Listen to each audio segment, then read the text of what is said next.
Muy buenos días para todos, es un gusto saludarlos. ¿Qué mejor manera de retomar las publicaciones en este canal que hablando acerca de la verdad? La verdad, que es un tema que por lo menos entre ciertas personas, en ciertos círculos, genera desconfianza, lo cual es bastante triste porque debiera ser por naturaleza uno de los temas que generara más interés, más preocupación, más ansias de investigación y de claridad. Y tristemente es, en vez de todo eso, es un tema más bien que genera desconfianza.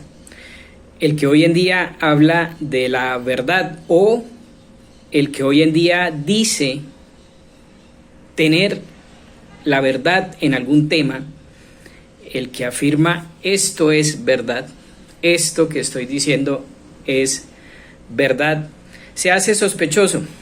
Y no solamente se hace sospechoso, sino incluso se hace odioso.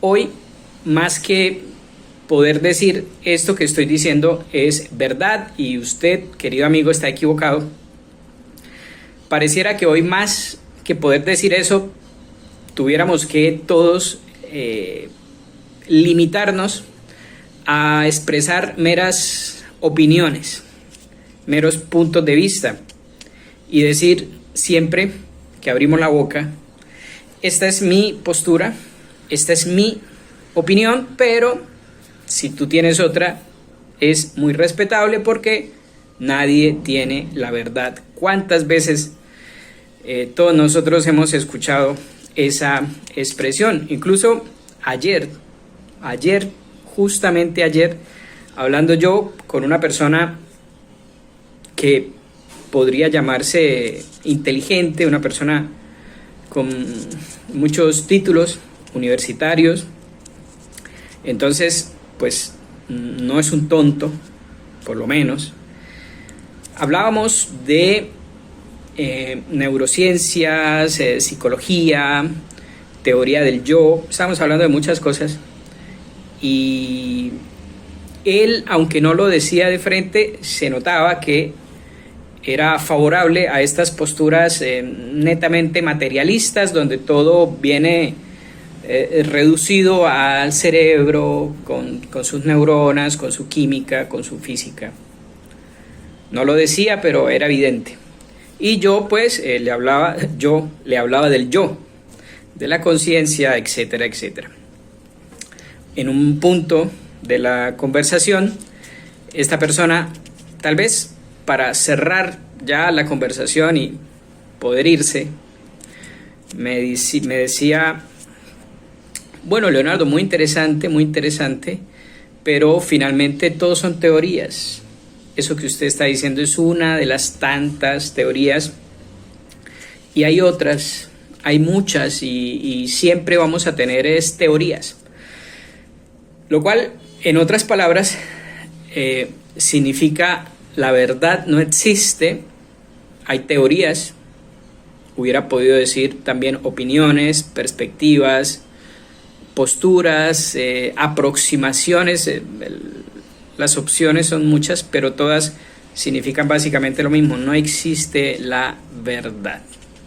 Eso que tú dices es una visión interesante, pero no puedes decir que sea verdad. Yo tampoco puedo decir que sea verdad lo que yo digo y todos felices, es como si esta fuera la única manera de lograr una especie de sana convivencia, que nadie pueda decir que su visión de las cosas en moral, por ejemplo, en religión, en filosofía, que nadie pueda decir que su postura es verdadera y las demás falsas, porque parece ser que eso estaría en contra de lograr una sana convivencia en las sociedades, una convivencia pacífica. Mientras que andar diciendo yo tengo la verdad, esto es verdad, el aborto está mal, el matrimonio homosexual está mal y no es subjetivo, no es una teoría mía, una postura mía, no, es la verdad. Pareciera que decir ese tipo de cosas sería algo intrínsecamente opuesto a la paz social y por lo tanto algo que habría que rechazar de plano y más bien todos ponernos de acuerdo en que ninguno tiene la razón, ponernos de acuerdo en que ninguno tiene la verdad y ponernos de acuerdo en que la verdad no existe. Todo es relativo. El relativismo. El problema, como ustedes lo saben muy bien, el problema es que el relativismo es una postura intrínsecamente contradictoria. Porque, retomando mi conversación con esta persona del día de ayer, si es verdad que todo es teoría, que todo es opinión, entonces resulta que decir eso también es teoría y opinión. Fíjense, y espero no nos enredemos mucho, decir que todo es teoría y que todo es simple opinión también sería a su vez teoría y opinión. Y decir que es teoría y mera opinión, el hecho de que todo es teoría y mera opinión, también sería mera teoría y mera opinión, y así pueden ir ustedes hasta donde sean capaces retrocediendo en ese camino absurdo. Y digo absurdo porque es un camino que finalmente conduce al escepticismo radical. No hay verdad, esto que digo no es verdad, y eso que acabo de decir tampoco es verdad, y así hasta el infinito y más allá. Y eso significa, en palabras sencillas, la muerte del conocimiento, la muerte de la ciencia. Nada podemos conocer, la ciencia no existe. Pero claro, las personas que tienen estas opiniones pues normalmente son inconsecuentes, no llevan hasta sus lógicas consecuencias su postura y se quedan a mitad de camino. Y entonces evitan, por lo menos de palabra, tener que reconocer que su relativismo, su escepticismo, lleva naturalmente, por lógica consecuencia, a la extinción de la ciencia y a la extinción del conocimiento. No existe la ciencia, no existe el conocer, no conocemos nada. ¿Por qué? Porque el conocimiento o es conocimiento verdadero, captación intelectual de la realidad de las cosas, o no es conocimiento. De hecho, para hacer frente a esta consecuencia natural de la postura relativista o escéptica, han surgido muchas propuestas, como por ejemplo propuestas de tipo práctico, pragmático, pragmatista, como le quieran llamar, que consisten básicamente en decir, bueno, está bien, todos de acuerdo en que no existe la verdad, no existe la posibilidad de un conocimiento verdadero, no existe la posibilidad de una ciencia que nos dé la posesión de la verdad de las cosas, pero resulta que de todos modos ya estamos acá, algo hay que hacer, hay que convivir, hay que progresar, hay que hacer técnica, hay que hacer tecnología. Entonces vamos a ponernos de acuerdo en que aunque el conocimiento no nos otorga verdades, porque no existe, al menos nos otorga posibilidades de acción. Y entonces con la ciencia no es que conozcamos la verdad de las cosas, sino que nos cargamos de posibilidades de acción sobre la naturaleza, poder sobre la naturaleza, poder para transformar materiales y construir y avanzar en la técnica, en la tecnología y construir aparatos y etcétera. Entonces esa es la postura pragmatista. La verdad no, la ciencia no es una cuestión de verdades, la ciencia es una cuestión práctica, es una cuestión de dominio. Mediante la ciencia adquirimos dominio sobre la naturaleza, pero no es que conozcamos. Porque si decimos que la ciencia es conocer, pues entonces nos metemos en todo el lío de tener que hablar de la verdad en su relación con la ciencia y con el conocimiento, y ahí ya ellos no quieren entrar porque naturalmente se van a chocar con todas las contradicciones que lleva en su seno la postura relativista y escéptica. Entonces, bueno, después de esa breve, no tan breve introducción donde quería resaltar la importancia del tema de la verdad y cómo hoy se le deja de lado, se le desprecia y se adopta en reemplazo de la verdad, pues posiciones prácticas de lo inmediato, de lo cotidiano. La verdad no existe, pero vamos a ponernos de acuerdo para convivir como sociedad. Vamos a crear los derechos humanos. La verdad no existe, pero existen los derechos humanos. Y entonces es una lista y si la sociedad respeta eso va a haber paz, pero la verdad no existe. La verdad no existe, pero hay que hacer ciencia. Entonces la verdad no existe, la ciencia no es para conocer verdades, pero tenemos que construir aparatos y el conocimiento es eso, el conocimiento es poder. Saber es poder. ¿Poder de qué? Poder de intervenir en la naturaleza de las cosas, transformar los materiales y crear aparatos. A eso se reduce toda la postura actual. Entonces, decía al principio que no encontré mejor manera de retomar estas publicaciones después de 6 meses más o menos de silencio, que hablando acerca del tema de la verdad, que como dije, debiera ser y debe ser de los temas que más nos preocupen, de los temas que más nos interesen y de los temas que más llamen la atención y nos hagan leer, nos hagan investigar, nos hagan formarnos. ¿Qué vamos a hacer entonces? Vamos a darle una lectura a un texto de el autor que es guía de este canal, que es nuestro querido Santo Tomás de Aquino. Tengo en mis manos el primer volumen de la Suma Teológica en la edición bilingüe.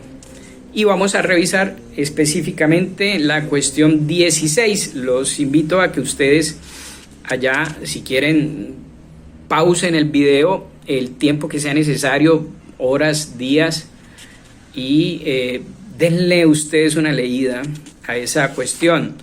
Está compuesta de 8 artículos, creo, donde Santo Tomás desarrolla en esta etapa de su vida, donde escribió la Suma, el tema de la verdad.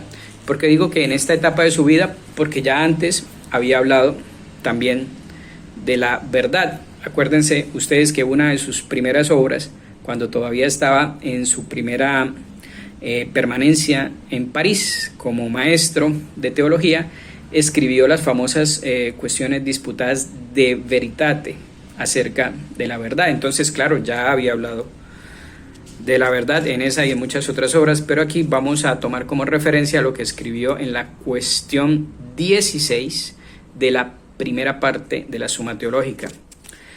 Repito, está compuesta de 8 artículos. que vamos a hacer? Vamos a leerlo, y cuando lo consideremos necesario haremos un alto para añadir un breve comentario que solamente será para entender el texto. Bien, vamos entonces a leer este artículo primero. Cuestión 16, repetimos, de la primera parte de la Suma Teológica. Artículo primero. Utrum veritas sit tantum in intellectu. De si la verdad está solamente en el entendimiento. Lo primero que llama la atención en este título es que Santo Tomás no se pregunta si la verdad existe. Uno podría decir que esa debería ser la primera pregunta. Si nos va a hablar de la verdad, pues la primera pregunta debería ser si existe la verdad.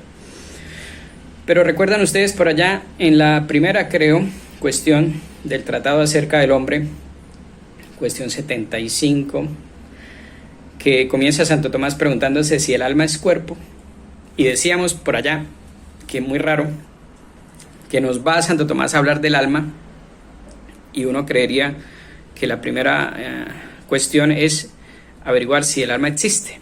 ¿Por qué no empieza Santo Tomás preguntándose si el alma existe? Aquí no empieza tampoco Santo Tomás preguntándose si la verdad existe, sino que va directamente a preguntarse si la verdad se encuentra solamente en el intelecto o si también hay verdad en las cosas, en la realidad. Y la respuesta es la misma. Santo Tomás no se no inicia, no se preocupa por iniciar preguntándose si el alma existe o si la verdad existe, porque recuerden ustedes que Santo Tomás es profesor de la Facultad de Teología y sus estudiantes a los que él les está hablando ya pasaron por la de filosofía, ya saben su Aristóteles, ya conocen el ilemorfismo, forma, materia, y entonces Santo Tomás no pierde tiempo demostrando si el alma existe, va directamente a lo que le interesa. Aquí tampoco Santo Tomás no pierde tiempo demostrando si la verdad existe. Para Santo Tomás, y me imagino que para sus discípulos, sus alumnos, era evidente que la verdad existe, era necesariamente evidente, cosa que hoy en día parece que los modernos no terminan de entender y no perciben la enorme contradicción que está al decir que la verdad no existe, porque precisamente si la verdad no existe, entonces eso que están diciendo de que la verdad no existe tampoco es verdad, y eso que acabo de decir de que no es verdad, que la verdad no existe, tampoco sería verdad. Y vayan ustedes hasta donde sean capaces echando hacia atrás en ese absurdo. Para Santo Tomás era evidente que la verdad existe. Si la verdad no existe, hay que permanecer callados, hay que ser piedras o árboles que no hablan. Si la verdad no existe, el lenguaje, esto que estamos haciendo, comunicándonos, yo diciendo un montón de palabras para que ustedes las oigan y las entiendan, no tendría ningún sentido, no tendría ningún sentido hablar de ciencia, como ya decíamos en la parte introductoria. Entonces Santo Tomás no va a perder tiempo explicándole a sus alumnos si la verdad existe o no. Era muy evidente. Lástima que hoy se ha perdido esa evidencia. ¿Qué va a responder Santo Tomás? Vamos a leerlo y hacemos breves comentarios. Dice Santo Tomás: lo mismo que el bien designa a aquello a que tiende el apetito, así lo verdadero designa aquello a que tiende el entendimiento. Aquí establece Santo Tomás una comparación entre la voluntad y el entendimiento, que es un recurso o una estrategia que Santo Tomás usa muchísimo. Ya lo vimos en el Tratado sobre el Hombre. Siempre que habla del intelecto realiza la comparación con la voluntad, o cuando habla de la voluntad realiza comparación con el entendimiento, para que mutuamente la naturaleza y las funciones de esas dos potencias espirituales del ser humano se aclaren mutuamente. Entonces dice que el bien llamamos verdadero a lo que tiende la inteligencia tiende hacia lo verdadero. ¿Qué quiere decir esto? Que la inteligencia está hecha para lo verdadero, la inteligencia está hecha para la captación de lo que es verdadero, y como pues al mismo modo que la voluntad está hecha para tender hacia lo que es bueno. Y aquí siempre las personas, ¿y el que se suicida? ¿El que se suicida hizo algo malo? Sí, objetivamente hizo algo malo, la destrucción de su vida, pero en su concepción seguramente permeada e influida por sus estados emocionales, era algo bueno, era un escape. Entonces, en cuanto a escape, en cuanto a algo bueno, en cuanto a aparente solución de sus problemas, en ese momento para esa pobre persona, pues el suicidio era algo bueno. Siempre dicen los escolásticos, omne agens agit propter finem, lo cual significa a obrar por un fin, y el fin pues es siempre algo bueno, algo que por lo menos, si no es bueno objetivamente hablando, por lo menos es percibido como si fuera algo bueno. Es como el que come comida chatarra en exceso, está haciendo algo que para su cuerpo es objetivamente malo, pero en su percepción de ese momento, permeada, influenciada por su gusto, por su instinto, por su falta de control, pues ve como algo apetecible la hamburguesa llena de 5, 6, 7 salsas diferentes. Siempre hacemos algo porque lo consideramos bueno, al menos bajo algún aspecto o al menos bajo alguna ilusión que en ese momento nos tenga poseídos, pero nunca es imposible que una persona haga lo malo, haga algo malo o tienda hacia algo malo en virtud de que es malo. Eso es metafísicamente imposible, y Santo Tomás nos comienza diciendo que así como la voluntad siente ese apetito por el bien, de igual manera la inteligencia tiene ese apetito por lo verdadero. Entre el apetito y el entendimiento, entre la voluntad y el entendimiento, o cualquier otra facultad de conocer, los sentidos, por ejemplo, hay esta diferencia. El conocimiento, ojo con esto, el conocimiento se realiza por estar lo conocido en el que conoce.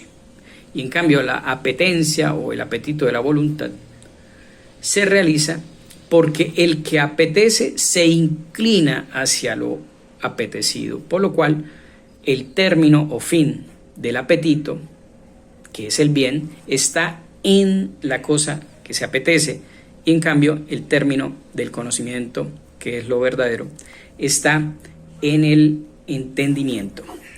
Santo Tomás dice cosas altísimas en muy pocas palabras, y a veces uno, por el afán de leer rápido, pasa por encima.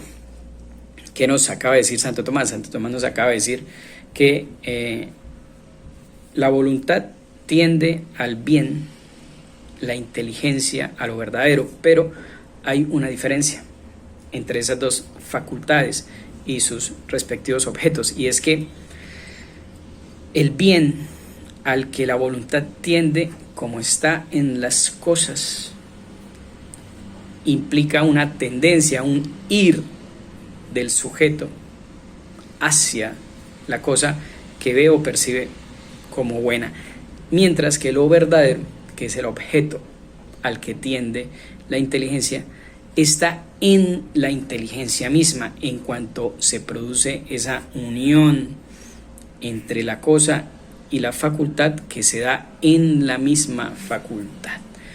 ¿Qué quiere decir esto? Quiere decir que cuando conocemos algo con verdad, es decir, cuando alcanzamos un conocimiento verdadero, no salimos, sino que ese alcanzar la verdad se da siempre y únicamente dentro de la potencia misma, dentro de la inteligencia misma. No es que claro, abrimos los ojos para conocer, pero la verdad, el encuentro entre la facultad, que es la inteligencia, y la cosa que estamos conociendo, no se da afuera de nosotros. Ese encuentro, esa posesión inmaterial, esa posesión intencional de las formalidades de las cosas, de lo que ya hemos hablado, se da en la inteligencia.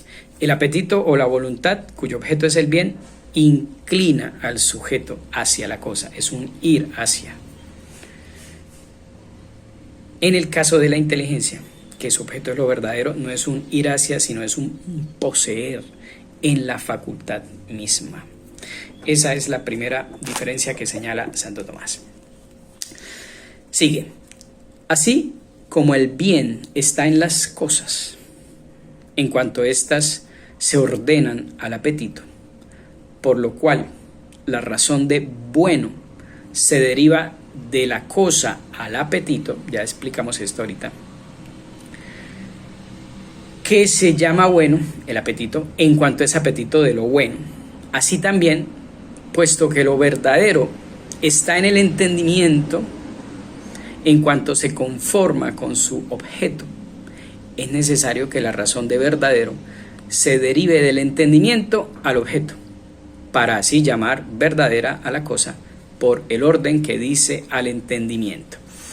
Tranquilos, que yo sé que esto puede sonar súper enredadísimo, pero en realidad no es ni tan enredado después de que uno le ha tomado la costumbre de familiarizarse con los textos de Santo Tomás. ¿Qué está diciendo aquí Santo Tomás? Pues Santo Tomás está diciendo, claro, como las que son buenas son las cosas que atraen el apetito, que atraen la inclinación de la voluntad, pues en la medida en que ese apetito se dirija a cosas que realmente, objetivamente son buenas, pues ese apetito será bueno.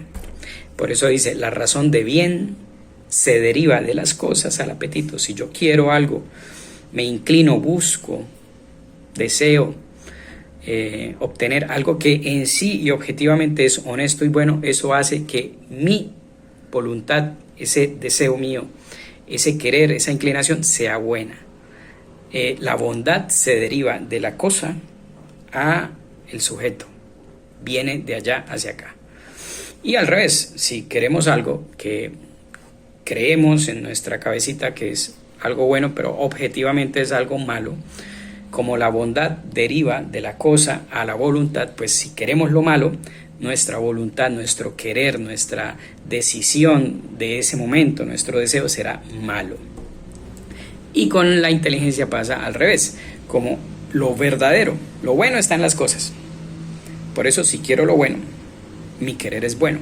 Si quiero lo malo, mi querer es malo. Deriva la bondad o no dependiendo de la cosa que es el objeto que busco. En el caso de la inteligencia que tiende hacia lo verdadero no está en las cosas como la bondad. Lo verdadero está en el encuentro entre la facultad y la formalidad, que es vicario o vicaria de la realidad de las cosas. La formalidad que poseo intencionalmente, ya esto lo hablamos por allá en las cuestiones 85-86 del Tratado sobre el Hombre, no lo voy a repetir acá. Como la verdad se deriva de las cosas a la inteligencia, entonces vamos a llamar verdadero a algo en cuanto o teniendo en cuenta o partiendo como criterio de la relación que tiene con la inteligencia. ¿Cómo así, Leonardo? Entonces eso es una especie de idealismo, porque fíjense ustedes que hay dos grandes posturas. La realista, que dice que conocemos la verdad de las cosas, no creamos la verdad de las cosas, y la idealista, que dice que en realidad las cosas reciben de nosotros, del sujeto, su constitución, como que creamos la realidad. Y en los idealismos extremos, alemanes, trascendentales, todo se reduce a que solamente existe el yo pensante y todo lo demás es creación del sujeto, que retoman un poco todas esas corrientes constructivistas que hablan de que la realidad, en realidad, y perdón por la redundancia, la realidad de la realidad la pone el sujeto. La realidad ni siquiera la conocemos como tal, solamente conocemos en la medida en que creamos en nuestra mente las estructuras que después aplicamos a la realidad. Esto es una locura total, pero es la base del pensamiento idealista, y pareciera que aquí Santo Tomás nos está diciendo eso, porque nos está diciendo que el carácter de verdadero no está en las cosas, sino que deriva de la inteligencia a las cosas, pero no. Aquí Santo Tomás nos va a aclarar su postura realista. Dice, ahora bien, el orden que las cosas tienen con el entendimiento puede ser un orden esencial o accidental. Estamos diciendo que a las cosas se les puede llamar verdaderas según la relación que tengan con el entendimiento, porque la verdad, a diferencia de la bondad, no está en las cosas, está en la inteligencia en cuanto se adecúa o no a las cosas. Pero fíjense, dice, las cosas dicen al entendimiento una relación que puede ser esencial o accidental. Por esencia, o sea, de manera esencial, se relacionan con el entendimiento del que depende su ser. Y accidentalmente se relacionan con el entendimiento que las puede conocer, pero no dependen de ese intelecto. Por ejemplo, un edificio tiene una relación esencial con el entendimiento del arquitecto que lo diseñó, lo dibujó, lo estructuró y finalmente dirigió los trabajos. Un edificio tiene una relación esencial con el entendimiento del arquitecto. ¿Por qué? Porque de ese entendimiento del arquitecto depende el ser de ese edificio.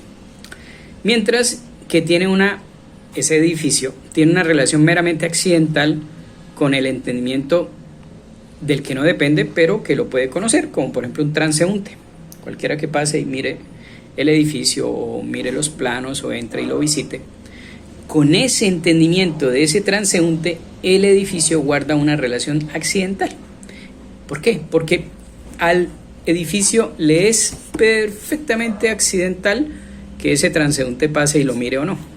Mientras que con el entendimiento del arquitecto tuvo, por lo menos al inicio de su ser, una relación completamente distinta que se llama esencial, porque dependió de ese intelecto para su mismo ser. Entonces, las cosas tienen o relación esencial con el entendimiento, si dependen de ese entendimiento para ser, o tienen una relación meramente accidental con ese entendimiento, si es un entendimiento que las puede conocer, pero no es que dependan según el ser.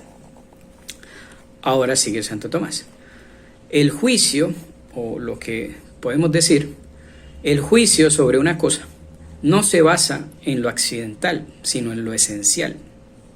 Entonces las cosas se llaman verdaderas por la relación que tengan con el entendimiento del que dependen. Y por esto, del que dependen en el ser. Y por esto los productos artificiales. ¿Qué son los productos artificiales? Todas las cosas que no están en la naturaleza, sino que el hombre con su ingenio y con su técnica crea. Por ejemplo, un vehículo, un carro, por ejemplo. Y por esto los productos artificiales se llaman verdaderos por la relación que tienen con el entendimiento humano. Un carro, un vehículo, puede decirse verdadero en la medida en que realiza con la mayor fidelidad y precisión posible la idea del ingeniero que lo diseñó en su inteligencia. Entonces, en la medida en que un coche de la marca X cumple, se adecúa completamente a ese plano, a esa idea que tenía el arquitecto, entonces el ingeniero, entonces ese es un verdadero Audi, ese es un verdadero, una verdadera camioneta Ford, en la medida en que realiza la idea del entendimiento de su ingeniero. ¿Por qué? Porque de ese intelecto depende según el ser. En cambio, el comprador que llega y lo ve y le parece bonito y lo compra, el vehículo tiene con ese comprador, con ese visitante que lo admira, solo una relación accidental, no depende de él. Bien, dicen, depende. El juicio sobre una cosa no se basa en lo que tiene de accidental, sino en lo esencial. Se llaman verdaderas por la relación, las cosas, por la relación que dicen al entendimiento del que dependen. Por esto los productos artificiales se llaman verdaderos por el orden que tienen a nuestro entendimiento, al entendimiento humano. Hablamos entonces de un edificio verdadero cuando reproduce la forma que hay en la mente del arquitecto, y una palabra verdadera cuando es expresión de un pensamiento verdadero. Ahora bien, eso en cuanto a los objetos artificiales. Por su parte, los seres naturales son verdaderos por cuanto alcanzan semejanza con las especies que hay en la mente divina. Y aquí ya se fue Santo Tomás arriba a la mente de Dios. Santo Tomás como que le incomodaba estar mucho tiempo en esta tierra y siempre pegaba brincos hacia el cielo. Repitamos.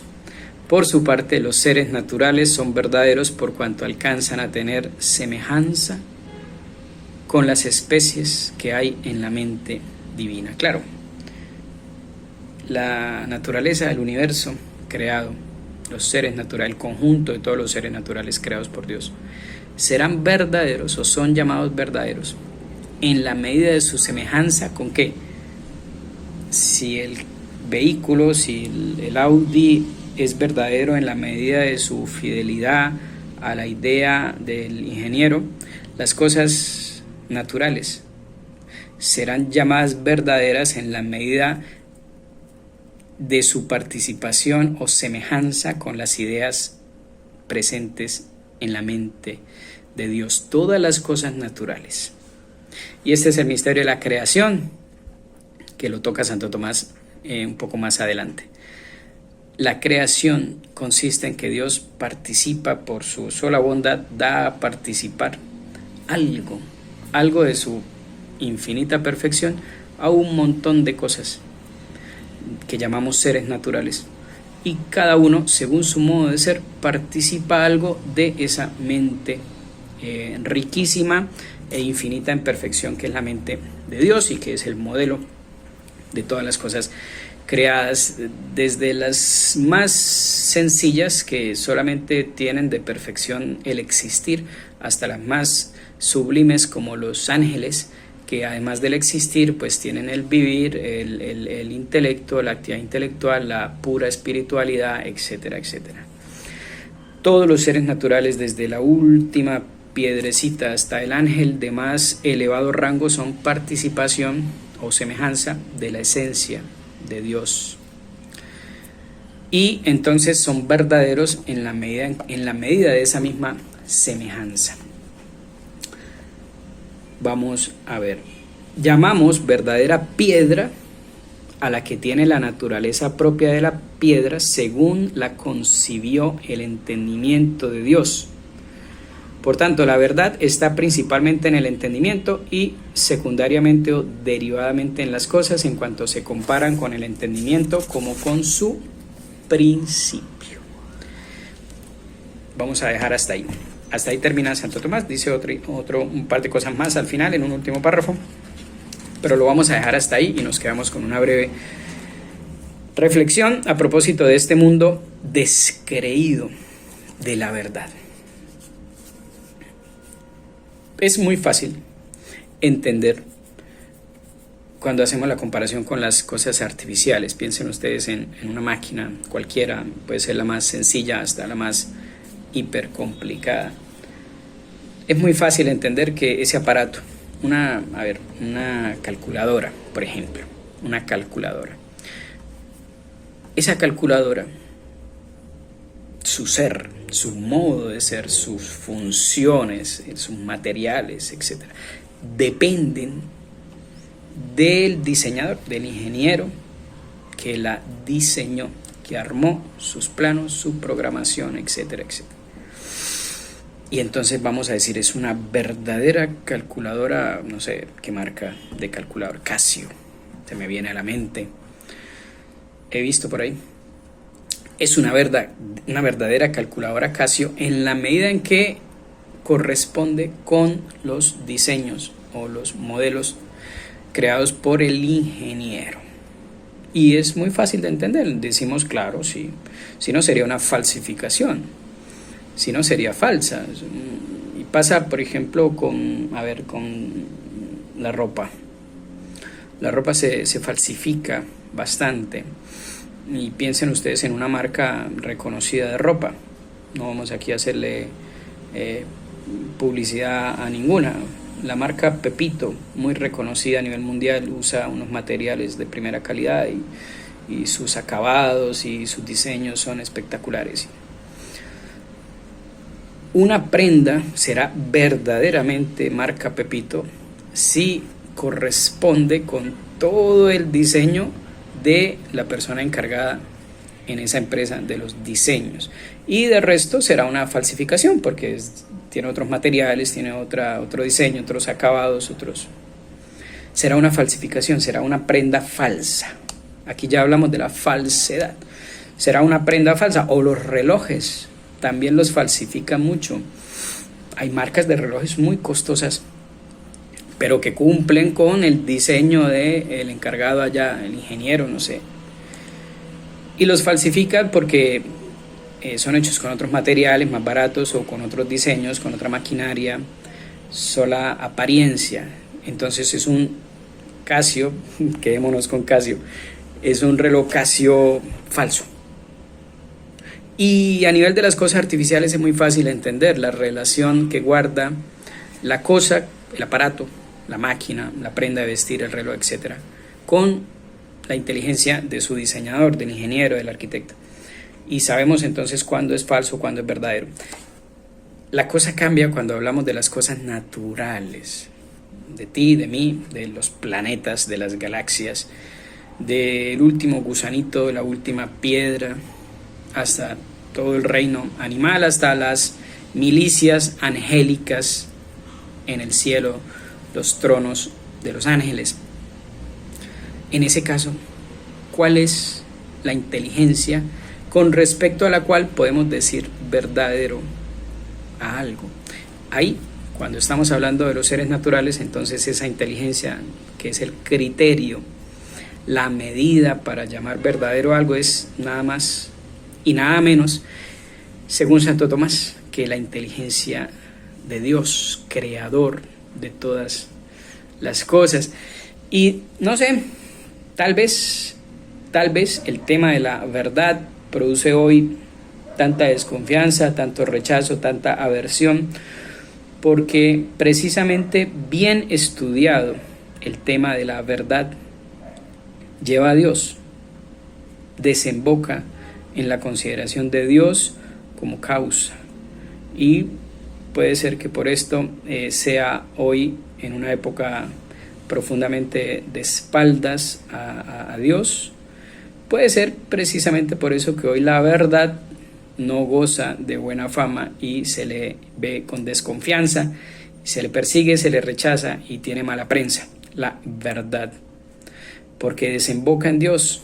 Nos ponemos a estudiar el tema de la naturaleza de la verdad y terminamos en Dios, así como si nos ponemos a estudiar la calculadora, el reloj, terminamos en la mente de el que los diseñó.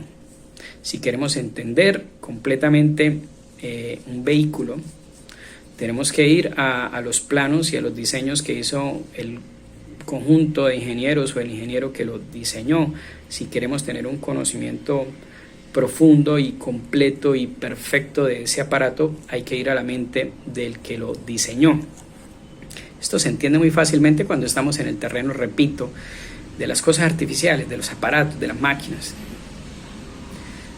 Y en el caso de los seres naturales, cuando empezamos a ahondar en su fundamento, desembocamos inevitablemente en Dios, y tal vez eso es lo que al hombre moderno no le agrada de la verdad, y por eso la relega a un segundo o tercero, cuarto, quinto lugar, y se enfoca en otras ideologías relativistas, escépticas o pragmatistas, y con ellas busca dirigir su vida. Bien, vamos a dejar por acá, vamos en el siguiente video, Dios mediante, a dar una leída al segundo artículo.